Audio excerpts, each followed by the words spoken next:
Man, I sure love working out. I also enjoy this activity. Oh no, my arm relaxed and I dropped this very heavy weight onto the floor.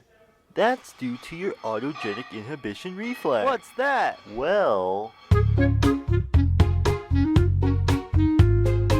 the Golgi tendon organ, or GTO, is a proprioceptive sensory receptor located within the tendon near the myotendinous junction. It's sensitive to changes in muscle tension, and the resulting reflex is responsible for the relaxation of muscle in response to high forces. These are the following steps to the reflex. As tension is applied to a tendon, the Golgi tendon organ is stimulated and depolarizes. Action potentials will rise and propagate along afferent sensory 1B fibers into the spinal cord. Within the spinal cord, the sensory 1B fiber synapses and activates an inhibitory interneuron. The inhibitory interneuron hyperpolarizes and inhibits the alpha motor neuron in the brain, which directly affects the agonist muscles.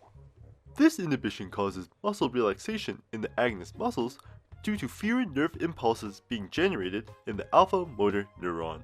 Concurrently, the sensory 1B fiber also synapses and activates an excitatory interneuron in the spinal cord. The excitatory interneuron stimulates the alpha motor neuron for the Antagonist. muscle. This prompts the muscle to contract to help relieve the tension off the loaded agonist. This is referred to as reciprocal excitation. The autogenic inhibition reflex acts as a protective feedback mechanism used to regulate the amount of tension in an active muscle. It relaxes the muscle before tension levels are high enough to damage the muscle or the tendon attached to it. Wow, I didn't know that.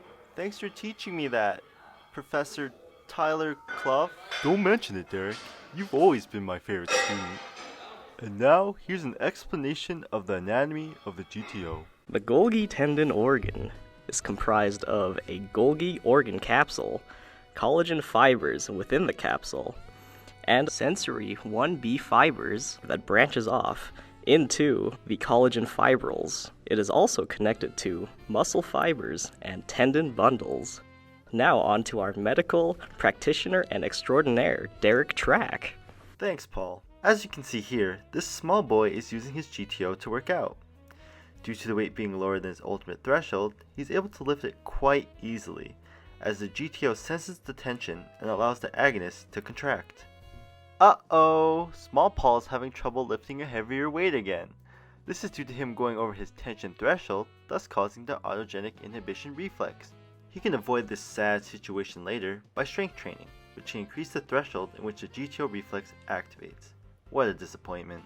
Here Paul is trying to prep his legs with proprioceptive neuromuscular facilitation.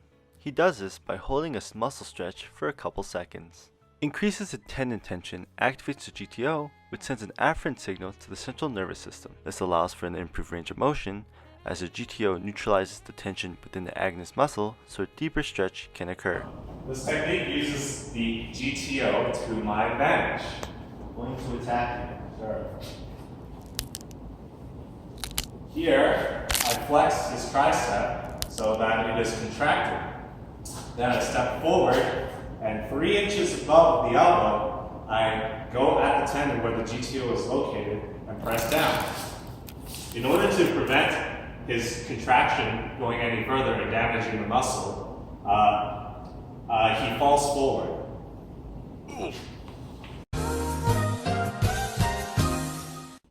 Proprioceptive information about muscle tension and force is transmitted to the dorsal horn of the spinal cord via sensory afferent 1B neurons.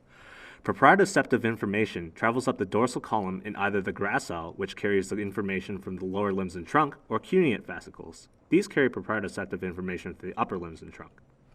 Proprioceptive information switches, or decussates, from the ipsilateral, same, to contralateral, opposite, side of the body in the inferior medulla to synapse with neurons in the medial lemniscus at the inferior medulla.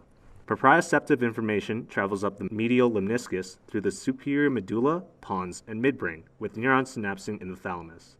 Thalamic neurons relay proprioceptive information to the primary somatosensory cortex via the internal capsule.